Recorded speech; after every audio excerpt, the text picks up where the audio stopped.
ചെരുപ്പിനുള്ളിൽ ഒളിപ്പിച്ച് 28 ലക്ഷം രൂപയുടെ സ്വർണ്ണക്കടത്ത് 446 ഗ്രാം സ്വർണ്ണമായി യുവാവിനെ കരിപ്പൂർ പോലീസ് അറസ്റ്റ് ചെയ്തു. കോഴിക്കോട് സ്വദേശി മുഹമ്മദ് അനസാണ് പിടിയിലായത്.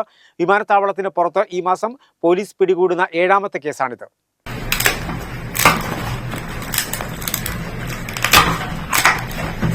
കഴിഞ്ഞ ദിവസം ദുബായിൽ നിന്ന് കരിപ്പൂരിലെത്തിയ കോഴിക്കോട് നരിക്കൊന്നി സ്വദേശി മുഹമ്മദ് അനസിൽ നിന്നാണ് പുതിയ രീതിയിലുള്ള സ്വർണ്ണക്കടത്ത് പോലീസ് പിടിച്ചെടുത്തത്.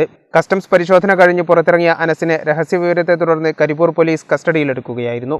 തുടർന്ന് നടത്തിയ വിശദമായ പരിശോധനയിൽ അനസിൽ നിന്ന് സ്വർണം പിടിച്ചെടുത്തു. അനസ് ധരിച്ചെത്തിയ ചെരുപ്പിനുള്ളിൽ നിന്നാണ് സ്വർണം കണ്ടെത്തിയത്. ചെരുപ്പുകളുടെ ഉൾവശത്തെ സോളിനടിയിൽ പാക്കറ്റാക്കി ഒട്ടിച്ച നിലയിലാണ് സ്വർണം ഒളിപ്പിച്ചിരുന്നത്. 446 ഗ്രാം സ്വർണ്ണമാണ് ഇത്തരത്തിൽ ചെരുപ്പിനുള്ളിൽ ഒട്ടിച്ച് കടത്തിയത്. ആഭ്യന്തര വിപണിയിൽ 28 ലക്ഷത്തിലധികം രൂപ വില വരുന്ന സ്വർണ്ണമാണ് പിടിച്ചെടുത്തതെന്ന് പോലീസ് അറിയിച്ചു. അത്യാധുനിക സ്കാനിംഗ് സംവിധാനങ്ങളെ പോലും മറികടന്നാണ് അനസ് കസ്റ്റംസിനെ വെട്ടിച്ച് പുറത്തു കടന്നത്.